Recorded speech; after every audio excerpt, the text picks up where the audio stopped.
I don't have any idea what's happened, but I don't exclude the possibility of war. A film about a nuclear carrier thrown back to the eve of Pearl Harbor, made on the actual USS Nimitz, with real jets, real pilots, and a cast that included a man who had actually been there. A battle written, rehearsed, and banned from the screen, and a production so entangled with real military history that the ship was pulled off the film set to launch a real combat mission. The Final Countdown, 1980. Today we're uncovering 16 hidden truths, including the shot the filmmakers kept hidden from the admirals until it was too late to cut it. Let's go. Fact 16.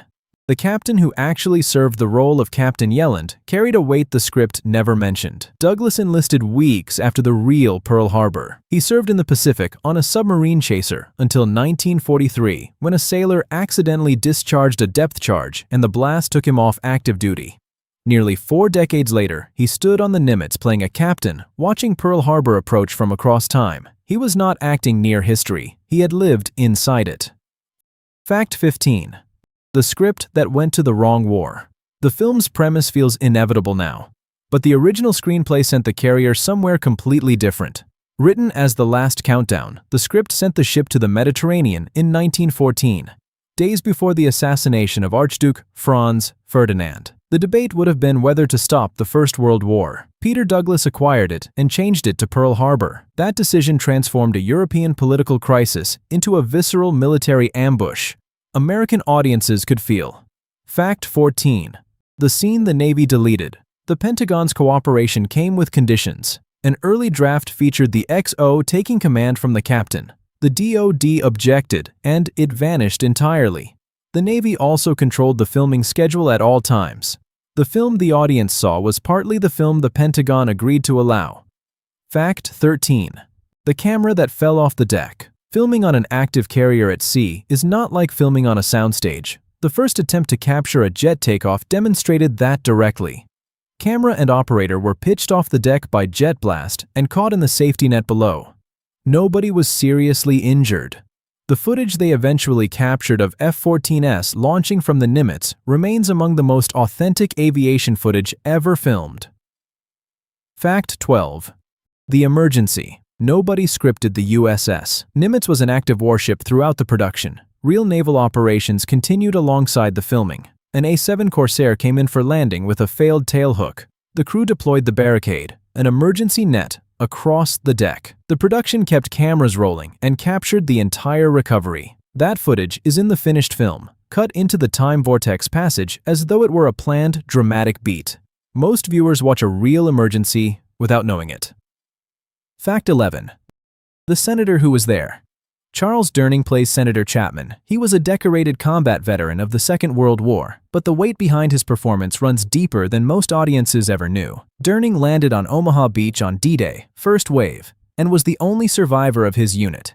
He killed 7 German gunners, suffered severe wounds, returned to the front, was stabbed 8 times at the bulge, captured, and survived a prisoner massacre. Silver Star, Bronze Star, 3 Purple Hearts.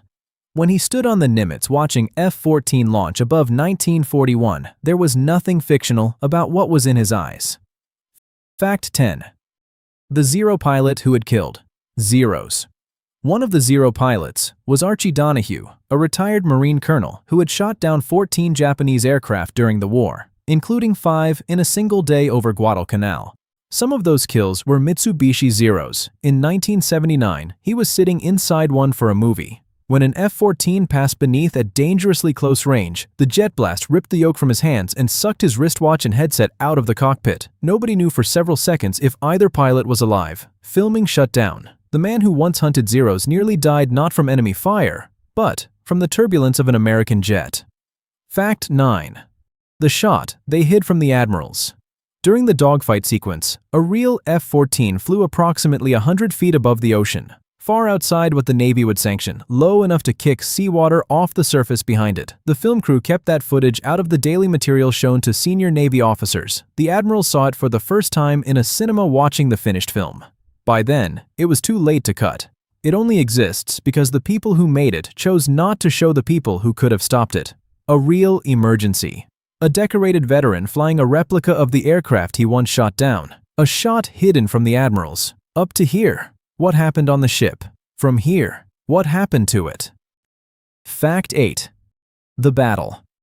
They banned the most common complaint about the final countdown is the ending. The Nimitz launches its strike, and the time vortex pulls the ship back before a single weapon is fired. The battle never happens. In the original screenplay, the battle did happen. The Nimitz attacked. The studio removed it, believing the unresolved moral question was more interesting than the answer. Roger Ebert and Gene Siskel named it one of the worst films of 1980, both citing the same reason. 90 minutes of build-up followed by a non-event. The battle audiences waited for was scripted, ready to shoot, and taken away on purpose. Fact 7. The real mission. In spring 1980, the Pentagon recalled the Nimitz mid-production. The mission was Operation Eagle Claw, the classified attempt to rescue 52 hostages at the U.S. Embassy in Tehran. The helicopters that launched for that mission took off from the same flight deck where the film crew had been working days earlier. On April 24, 1980, a helicopter collided with a C-130 in the Iranian desert. 8 servicemen died. The film crew never returned to the Nimitz. The remaining shots were completed on other ships. Fact 6. The bill that became a crime.